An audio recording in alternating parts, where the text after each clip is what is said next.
A child of 10, approximately 100 injuries, a two-bedroom flat in Surrey, a flight to Pakistan, a handwritten note left next to her body, and a system that had been watching her household for over a decade. This is the story of a case that horrified the UK and beyond. A case of bruises, broken trust, unanswered warnings, and a little girl who had been failed by every system meant to protect her. This is the heartbreaking story of Sara Sharif.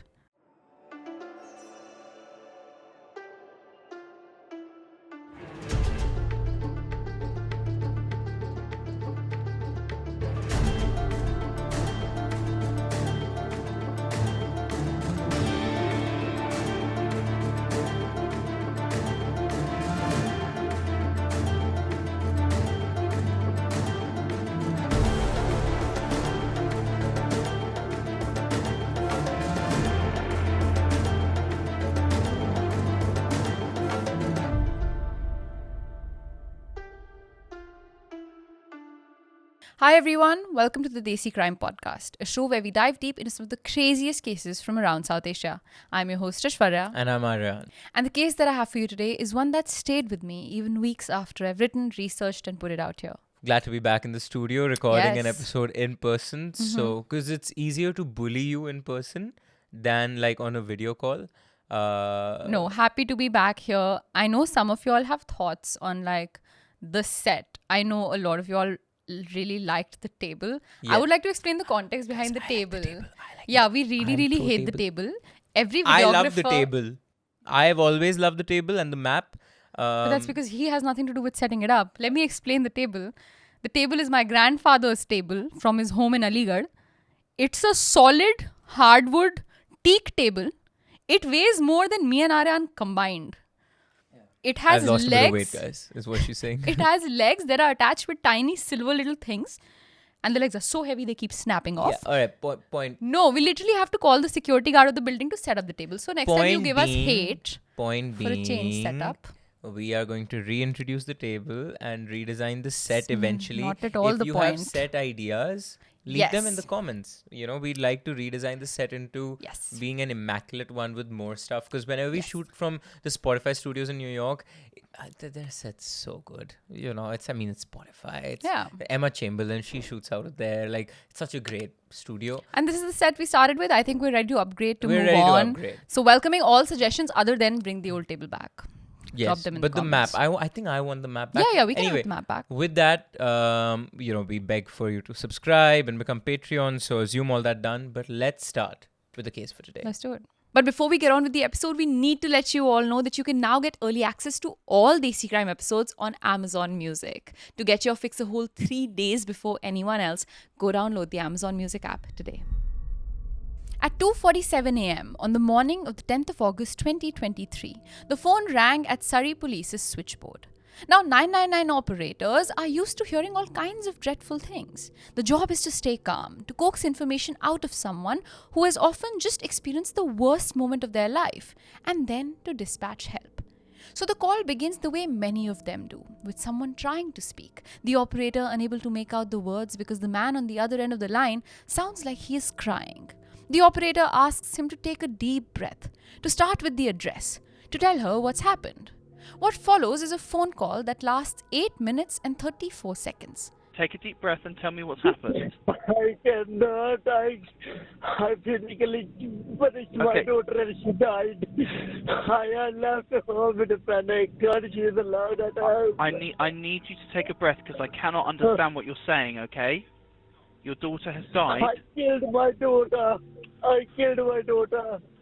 By the end of it, the operator on the other end of the line knows 3 things. The first is the address, a small terraced house on Hammond Road in Woking, a quiet town about 30 minutes by train from London. The second is that there is a child inside that house. And the third, the thing the man eventually says, is that he has, in his own words, quote, legally punished her and she died, end quote. It wasn't his intention to kill her, he says. He just beat her up too much. There is one more detail. The man on the phone is calling from Pakistan. Wait, you can call 999 from Pakistan? Of course, you can make an international call. No, but if you call 999 from Pakistan, Yeah. it's not going to connect to the UK police because there are so many polices across the world that have 999 as the number. It probably would be. Are there? Yeah. Aishwarya, if I call 911 from here, Yeah. it's not going to connect to the Do American you want to police. try? Aishwarya, you will, if anything, have to do +1 911. Okay, so there is a solution around it. Okay, let's try it right now. Okay. I don't think you can. I don't think if I do +1 911, it'll connect. We are doing backyard for a- science. Call ended. Didn't go through. Do you have international calling? No, it just numbered. Of course, I have international calling.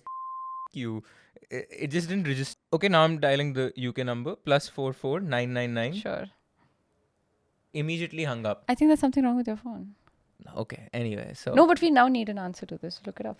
All right, I'm going to chat for this. Hey, chat, can you call the 999 or the emergency number of a certain country from another country? I just tried doing that and the calls immediately ended, even though I have international calling enabled on my phone. Usually, no. Emergency numbers like 999 and 911 are generally designed to work only when you're physically connected to the country's phone network. Okay, so ask how it happened in the Sara Sharif case. So how did it happen in the Sara Sharif case where the father placed the 999 call, but he was in Pakistan when he was doing that? Was he like traveling with his original UK SIM and had a roaming plan? How does that work? Okay, say what you will about AI. I mean, this is actually pretty cool. Okay. Yes, and that's actually one of the reasons Sara Sharif case stood out.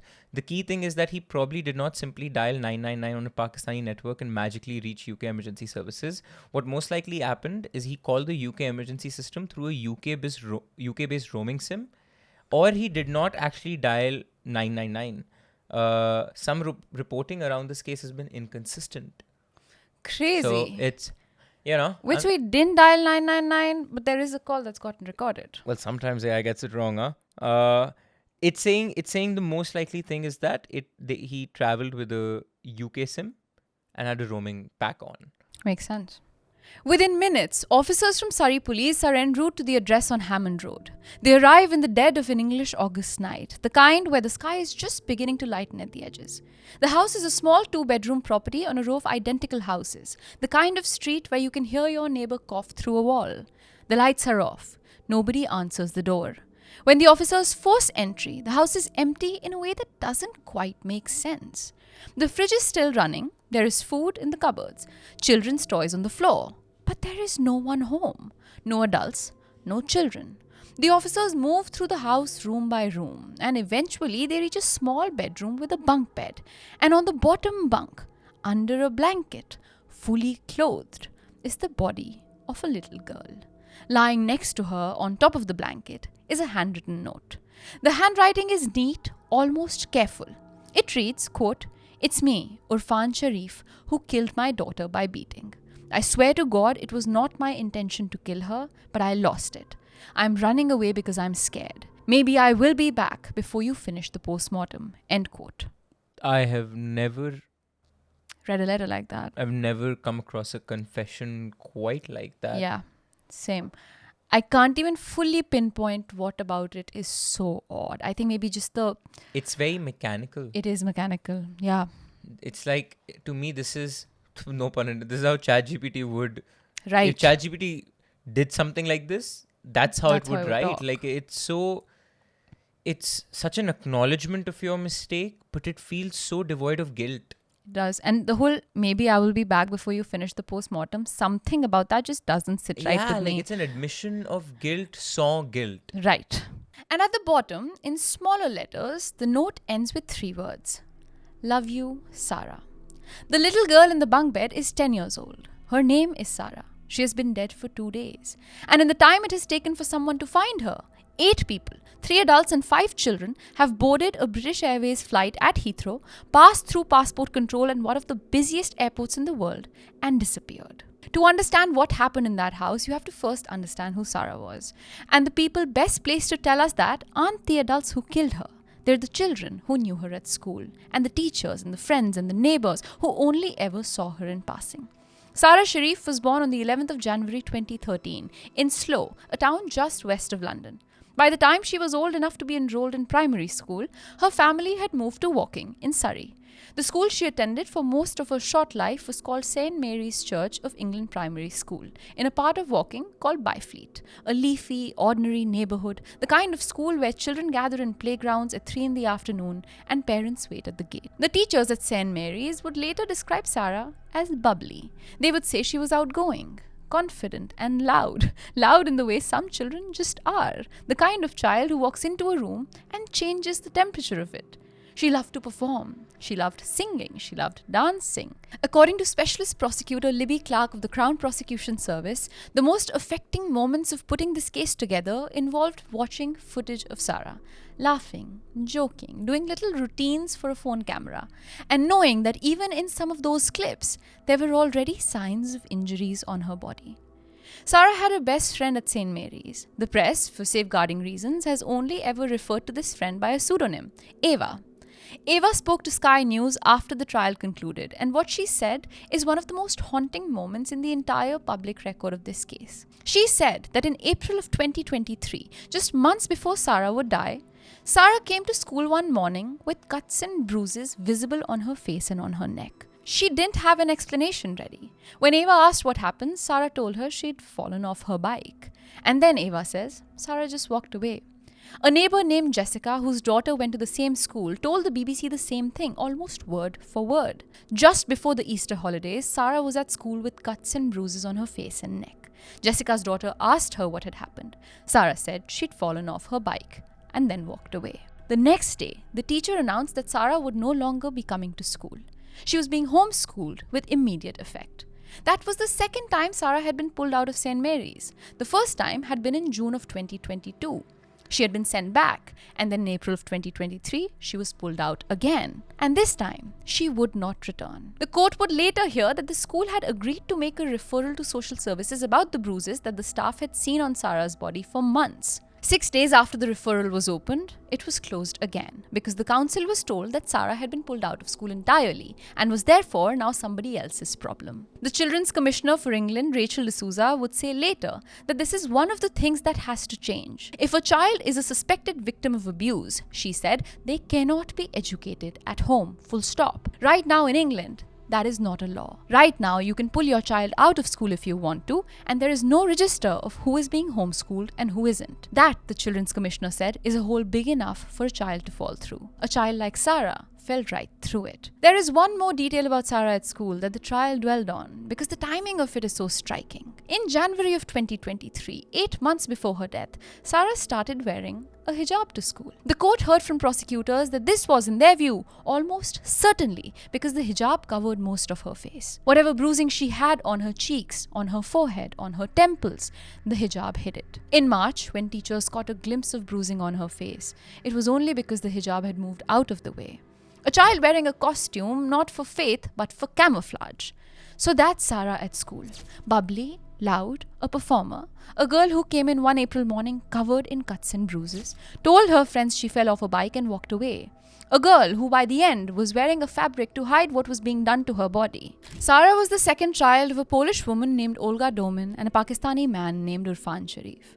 To understand what happened to her, we need to understand what was already known by police, by social services, by the family courts about the home she was being raised in. Because make no mistake, Sara Sharif was not a child who fell through the cracks. She was a child whose family was already being watched.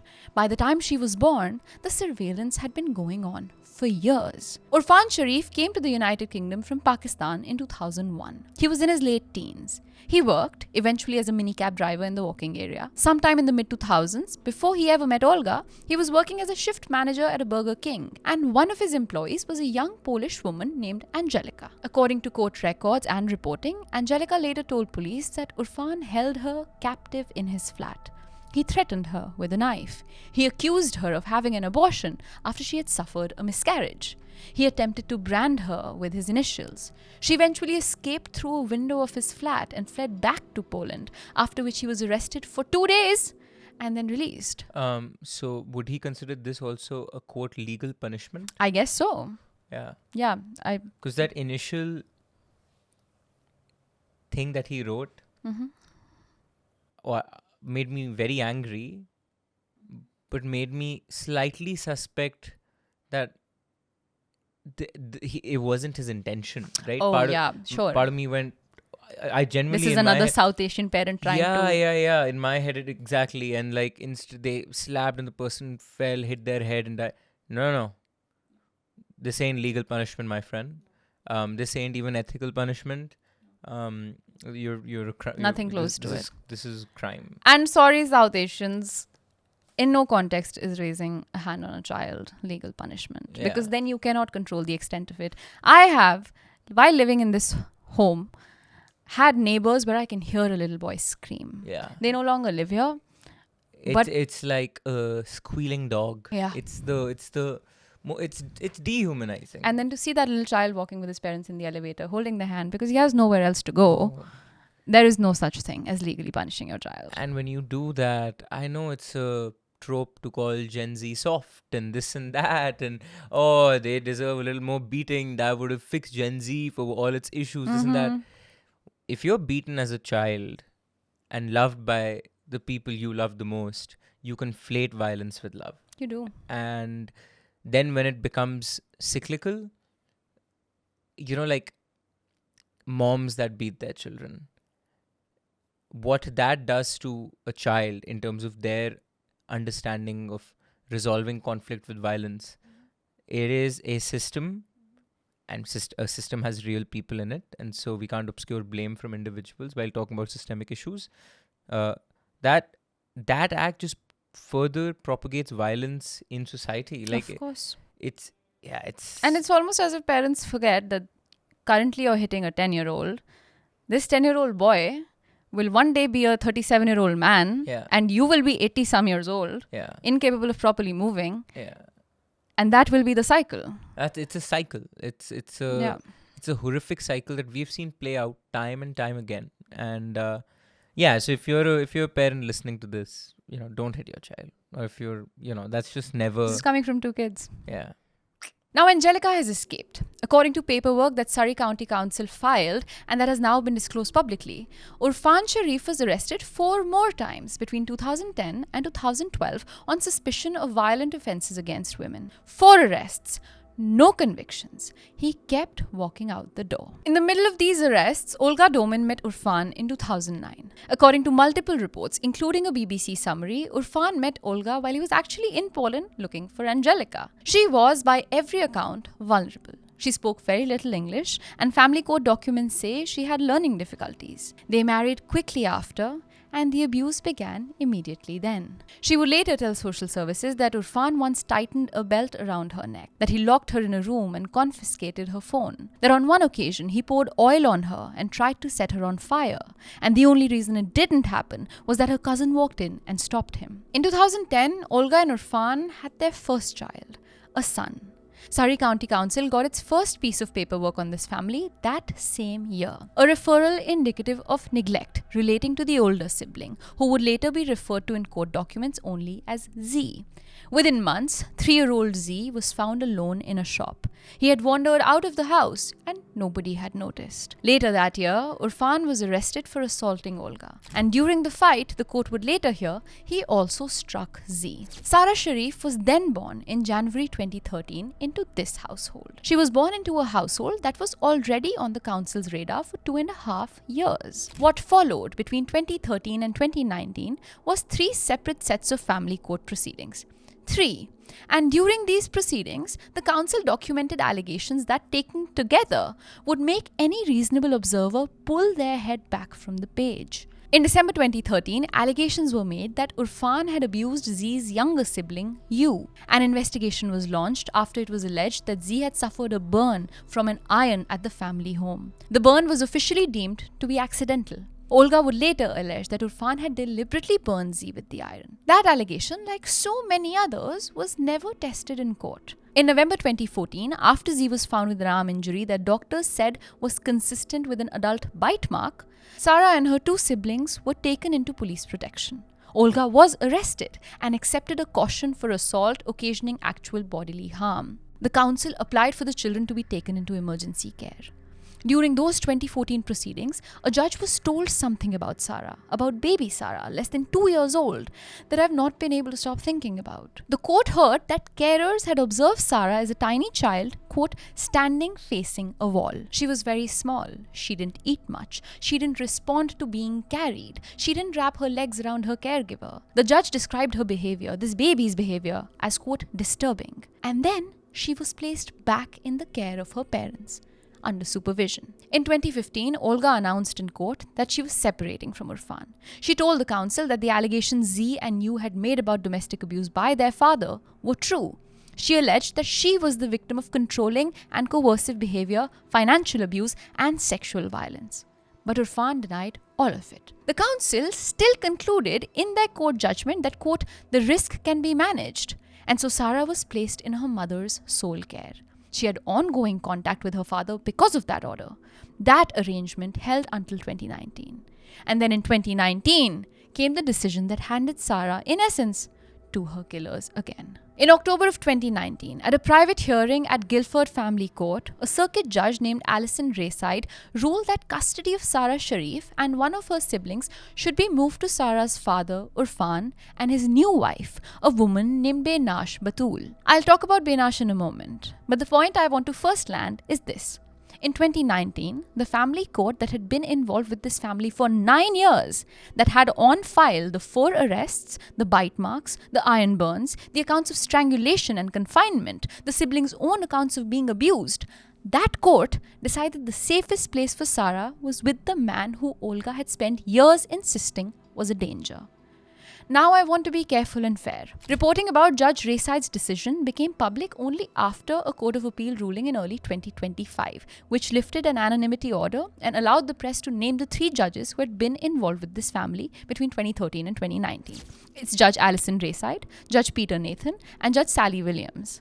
Judge Rayside had presided over most of the hearings, and she is, by all accounts, a serious and experienced family court judge. She was the first sitting member of the English judiciary to take maternity leave. She has spent most of her career in family law.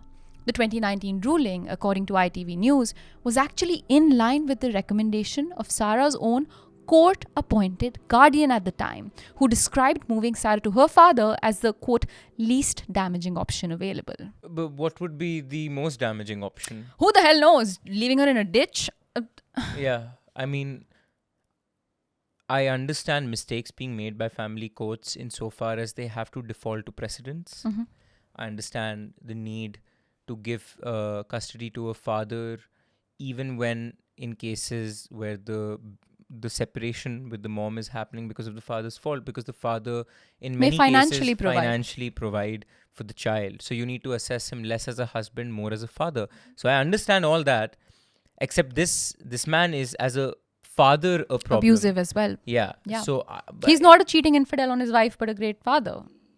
So how does it make any sense that you give it to an abusive father that might have financial means, although doesn't seem like he is really killing it in life, to a mother that at least won't abuse them? And if you think them not getting food or any of those things are the issue, then you provide for it. I mean, you Yeah. have foster care and you have Absolutely. child protective services exactly to ensure that the mother has means to provide for the family. I don't see how you land up on The the father. least problematic thing is, let's give it to a father that has burnt his own children before. If all these things made sense, we wouldn't have the conclusion in this case that we have. But that's essentially what the court was saying. There were no good options on the table. Sara had been bounced between parents for 6 years. The system was, as the system often is in these cases, choosing between bad and worse in its opinion. But what makes the decision so painful in retrospect is the report that was placed in front of Judge Rayside in 2019. According to the Telegraph, the report detailed Irfan's 4 arrests for suspected violence against 3 Polish women, including Sara's mother. It described accusations that he had held women against their will, that he had threatened to kill them with a knife, that he had punched Sara's 4-month-old sibling. Earlier assessments had described how Sara's siblings had, quote, unexplained bruises, bites, and burns. The report Rayside had in front of her also recorded that Irfan claimed he, quote, has addressed his anger issues and considers that any repetition of previous types of his angry behavior will not happen again, end quote. Aishwarya, I promise I'll never murder again. Yeah, please let me out just this can- one time. Yeah, can you? Will you? Go for it. Thank you. Ramp walk And available. that is justice system. At play. On the basis of a social worker's assessment that Irfan and his new wife were now, quote, able to meet Sara and her siblings' needs for safety, stability, emotional warmth and guidance, and a finding that the couple were now capable of caring for Sara without physically chastising her, Judge Rayside endorsed the report. According to ITV News, the judge said, in essence, that she was, quote, hoping for the best. Hoping for the best. That, in 2019, was the decision that determined where Sara Sharif would spend the last 4 years of her life. Just to play devil's advocate and understand what evidence there might have been that persuaded Judge Rayside to say, I'm going to refuse the report of the social worker, because to be fair to her, there is a report that Has landed on her has table. landed on a table Yeah. by the appointed social service guardian. What was it about his former Polish wife that completely made that option worse than them? I think it was the finances. And it was taking the child back to Poland, to a context that the child hadn't been raised Got it. in, to schools where languages Got don't it. align. So, yeah, I can see why those I can options... see this, glimmers of why, but I can't see a whole why. No. I don't Because see. like you said, there are options outside of father or mother available to yeah, a system. yeah. This is exactly the situation they're An there for. abusive father and a stepmother is your best solution. I mean, It's you have that. horrible. Add a step parent into this equation and It's a disaster. yeah. Now, I want to be clear. I don't think this case is about one judge. I think it's about a system. 3 judges touched this family. A children's service department touched this family. Multiple schools touched this family. Multiple police forces touched this family. And the system as a whole kept making one decision over and over again, which was keep her with her family, manage the risk, hope for the best. The new home that Sara moved into in late 2019 was a small 2-bedroom flat in Woking.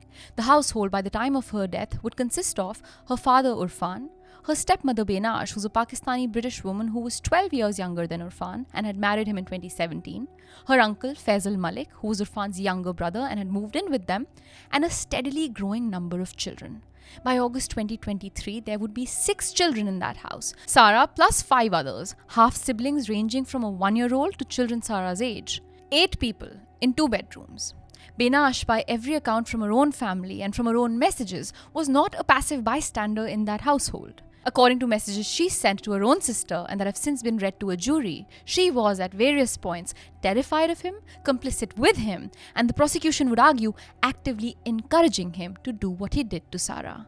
Which brings us to what was actually happening behind the door of that house.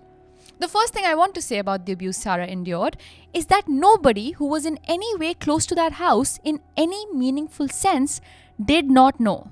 That's a dense sentence. Let me say it again. Almost everybody who was close to that house in any meaningful sense knew. The neighbors knew. In 2020, a woman named Chloe Redwin lived in the flat above the family at their previous address. According to a report by The Independent, based on the prosecution's opening, Chloe heard from below her the sound of smacking. Shockingly loud smacking, she told the court, followed by, in the prosecution's word, quote, gut-wrenching screams of young female children, end quote. Sometimes the smacking would continue and she would hear the mother shout, "Shut the f*** up," or "Go to your room, you fucking bastard." Chloe would also hear the mother frequently refer to the children as Chloe also said, and this is the detail I find hard to read, Irfan was a minicab driver and Chloe said hello to him sometimes when he came home, and she had the impression that he was conscious of how much noise his family made, because when she ran into him on the stairs, he would sometimes apologize for it. The neighbors at that next address knew too. In the days before Sara died, in early August 2023, neighbors later reported hearing what one of them described as, quote, a single high-pitched scream that sounded like the scream of someone in real pain. That was 2 days before Sara's death. The aunts knew, and this is one of the most chilling threads in this entire case. Benash Batul, Sara's stepmother, had been WhatsApping her own sisters about what was happening to Sara since 2019. The messages, which were retrieved from her phone after her arrest and read to the jury at the Old Bailey, are extensive. They go on for years. And I want you to read some of them. I want you to hear some of them because I think it's important we do. Quote, Urfan beat the crap out of Sara. She's covered in bruises, literally beaten black. I feel really sorry for Sara. Poor girl can't walk. I really want to report him. End quote. That was more than 2 years before Sara would die. In another message in the same exchange, Benash describes that Sara had, quote, literally fainted in the kitchen in the morning and that Urfan had made her do sit-ups all night. She sent her sister photographs, actual photographs of a bruised Sara looking grim-faced. She told her sister, look what he's doing. Delete the pictures. Then she deleted them from her own phone. I feel no sympathy for her. No, none. Because it sounds like violence porn to me almost. Yeah, where watch. You watch, wow, look. Yeah. It doesn't seem, oh, I'm going to report. Girl, you're not. And not with the testimony from the neighbors where you are complicit. Screaming what you're screaming. That's disgusting. At any point, have we found out what he was punishing for? Of course, there is nothing that child can do. Nothing that would merit a slap, right? So, of course. That being the preface, what was he punishing her for in his head? What could the child be do? What kind of salacious things this child could be doing that would merit anything in his head? Some reports state it was who she was, a loud child. Oh my God. I think eventually, though, it became a cycle where because of the abuse, Sara became a nervous child. So, for example, when she would eat, she would throw up. She wouldn't be able to keep food down. So then she would be punished for that. I mean, an unhappy child is not a peaceful child. An unhappy child is not an easy child to raise. An abused child is not an easy child to raise. So you abuse a child, and then it's a child that's hard to raise, and then you beat her up some more because she's hard to raise. So it became a cycle of what was happening to this girl. And it's happening to all siblings. So there is nothing that this one child could have been doing in particular. Now, all these photos were in these chats, but they were deleted by both parties. Yet, the forensic team, when they got hold of the device, were able to recover them anyway. In February 2022, Benash messaged a different sister, a woman named Amima Shahid. She told her that Urfan was, quote, beating Sara up at home because she's being naughty. She said that Sara had anxiety and would vomit whatever she ate. She said, quote, if something happens to Sara, I will not be able to forgive myself. In the summer of 2022, Benash complained to her sister that she could not cover up the bruises. She wrote, he beat Sara up yesterday and I can't send her to school on Monday looking like that. There were more. There was a message 6 months before Sara's death in which her aunt Amima messaged Benash to ask how Sara was doing, telling her that she felt sorry for her. Benash wrote back, she's fine. I explained to her like I do every night. Now, Benash, when this case got to trial, would argue that those WhatsApp messages were not the full picture, that they reflected only what she chose to tell her sisters in order to vent, that she herself had been a victim of Urfan's controlling behavior. There is, according to messages also recovered from the phones, some evidence that she was not always living in the house, that she and Urfan had separated and reunited at various points, that she was at times terrified of him. The prosecutor, William Emlyn Jones KC, told the jury that the accuracy of the messages was disputed. The jury was asked to make its own judgment. They eventually did. They convicted her of murder.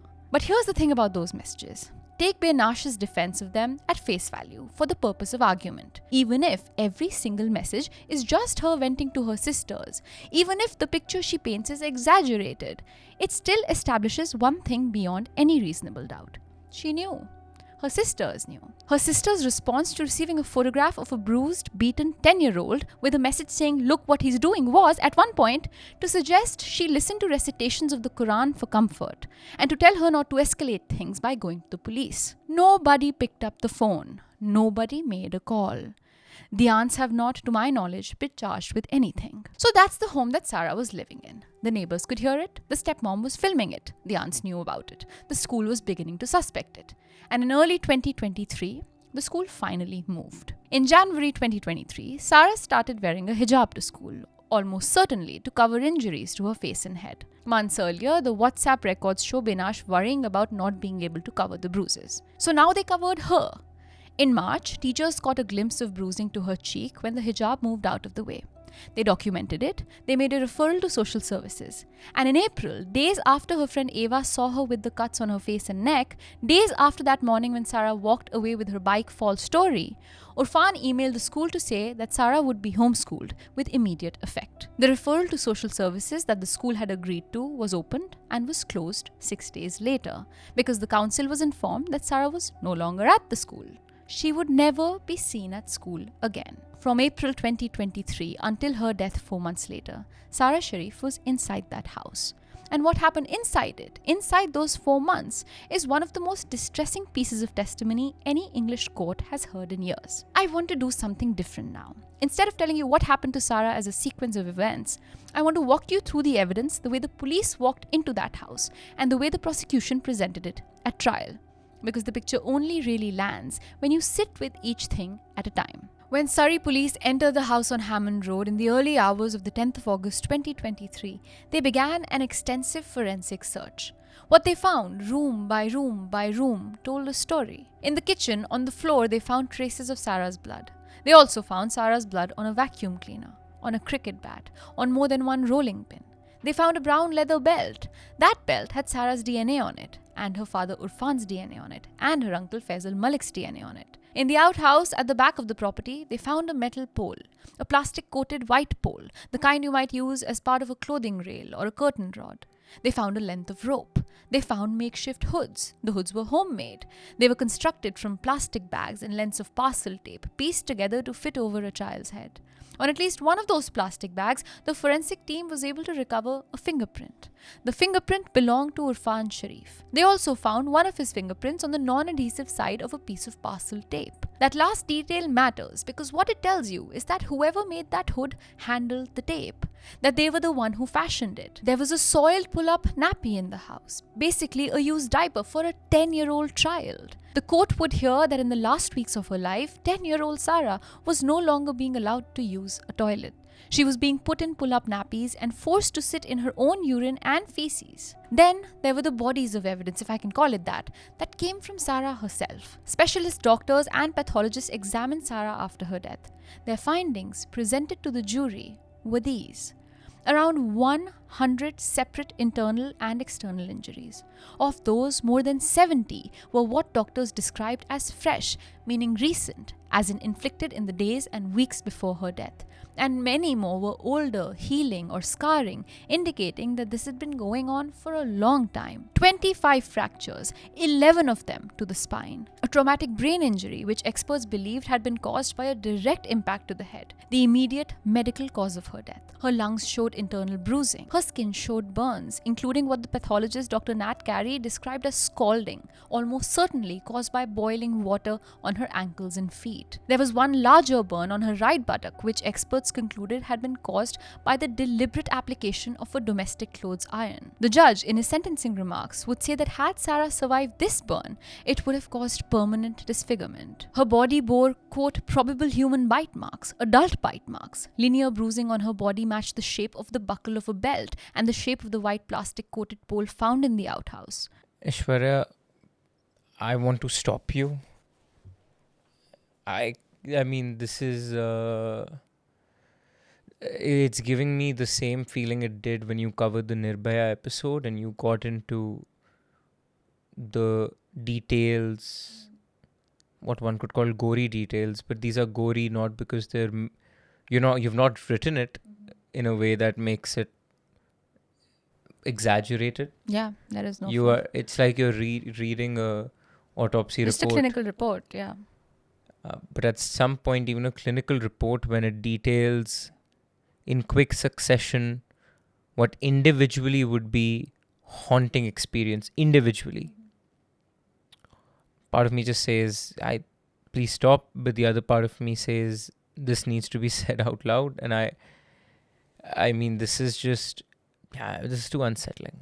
I remember when I was much, much younger, I don't know how I had come across this case. It was the death of this young girl called Sylvia Likens, who her parents were these like sort of carnival workers, vagabond travelers. So they had left their child, their daughter, in the care of this other couple who had many children of their own. And this couple went on to torture Sylvia to such an insane degree that when I read it back when I was a child, I don't think anything has quite impacted me as much as that case. I still remember her name, even though I haven't read about her story in God knows how many years, maybe more than a decade. But I still remember her name because that case left an impact on me. In the years that we started Desi Crime, it's been whatever, 6 years since then, it's been a thought sometimes that, oh, nothing like that has ever come across in all of these years. That case that Sylvia likens in the Desi context has not come across my table yet. And I genuinely think this is the closest we've come to it, and we've come really close. Well, I'm not glad that we have. Yeah, neither am I. The prosecution, putting the implements together with the injuries, was able to walk a jury through what they believed had happened to Sara in the months leading up to her death. In this retelling to the jury, the prosecution shared that at one point, Urfan even hit her with a mobile phone. She had been bound, her hands and her legs, with parcel tape and a skipping rope. And in one detail that I genuinely struggled to type out, Urfan had at one point encouraged another child in the house to hit her. The prosecution alleged like a punching bag, almost as if it was a game. Justice Kavanaugh, the judge who's undoubtedly heard many awful things in his entire career, said his voice shook while delivering this sentence. The prosecutor, Bill Emlyn Jones, told the jury that the idea that the abuse and injuries Sara had suffered could be possible without the knowledge of all the 3 adults in the house was hopelessly unrealistic. This was a small house, 8 people, in 2 bedrooms.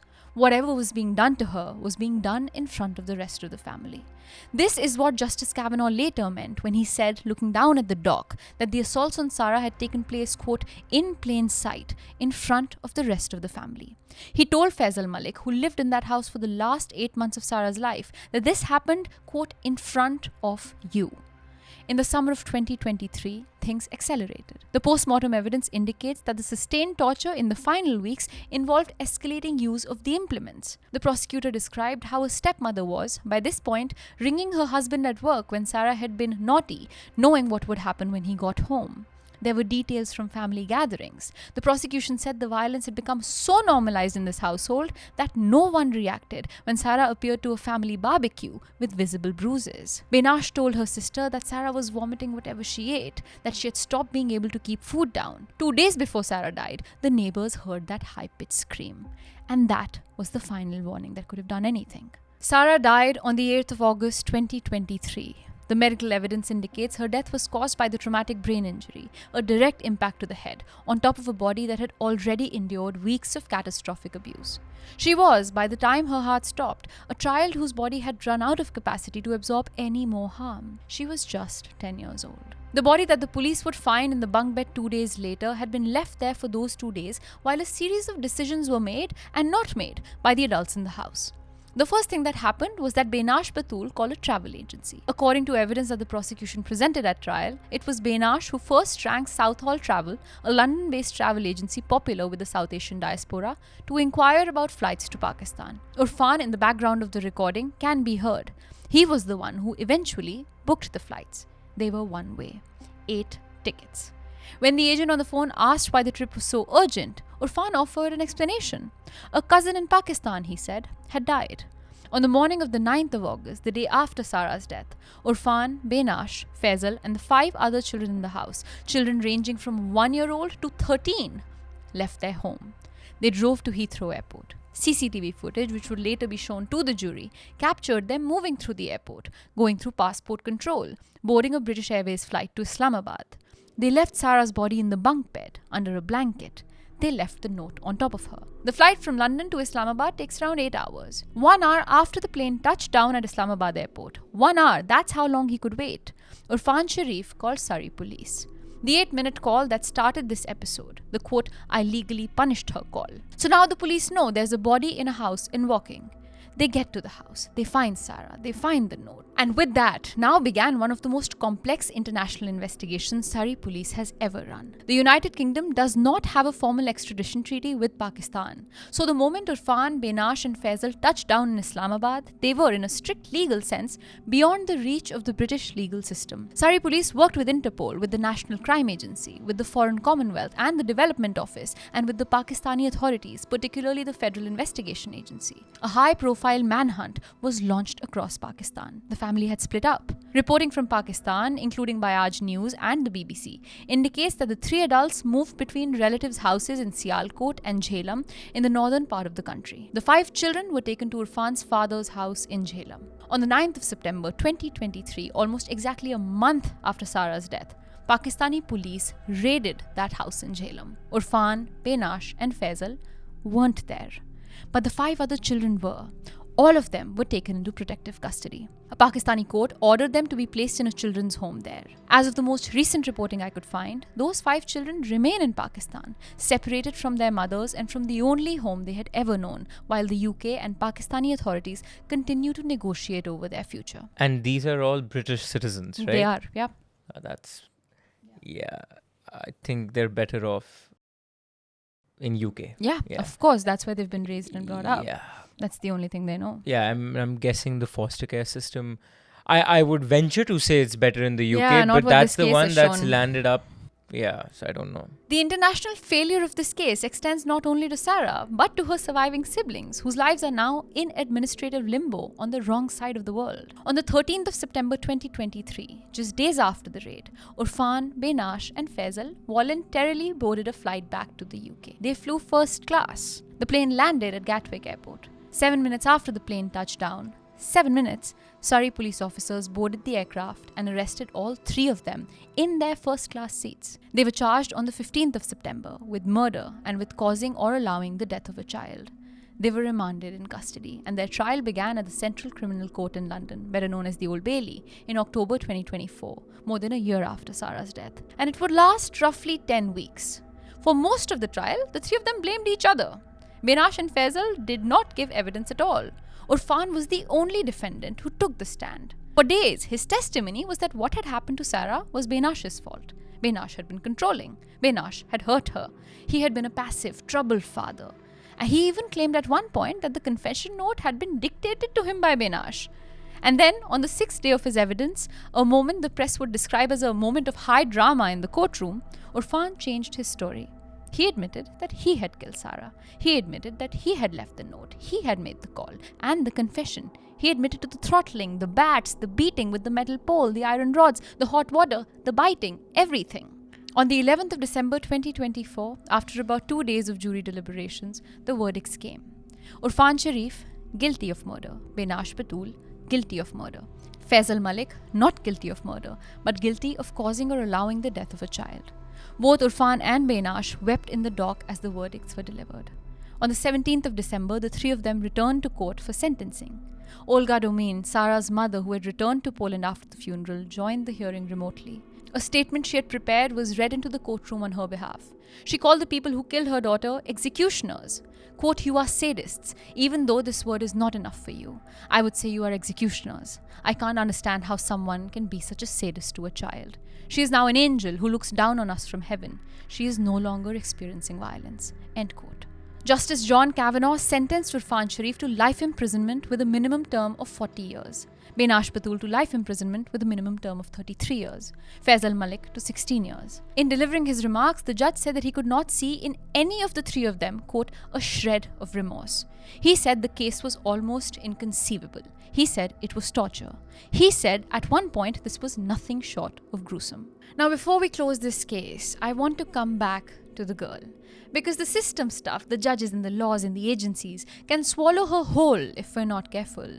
So let me say this clearly one more time. Sara Sharif was 10 years old. She loved to dance. She loved to sing. Her teachers described her as bubbly. She had a best friend at school. In the last full school year of her life, she came in one morning with cuts on her face and told her friends she'd fallen off a bike. She wore a hijab to hide what was being done to her.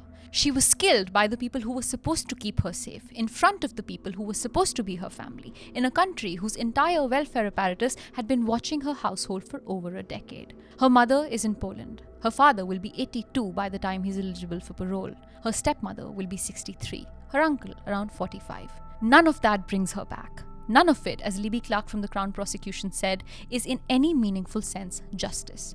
There's no version of the next 40 years that produces a sentence remotely commensurate with what was done to her, which was simply, blatantly, the abuse and murder of a child. If you like what we do here at Desi Studios and absolutely love what we're wearing today, this is merch you can go buy all for yourself. You can buy this Desi Crime merch in our YouTube store on the link down below at Karak Merch. Keep the engines at Desi Studios rolling so we can pay our videographer right behind the camera to make these amazing episodes just for you.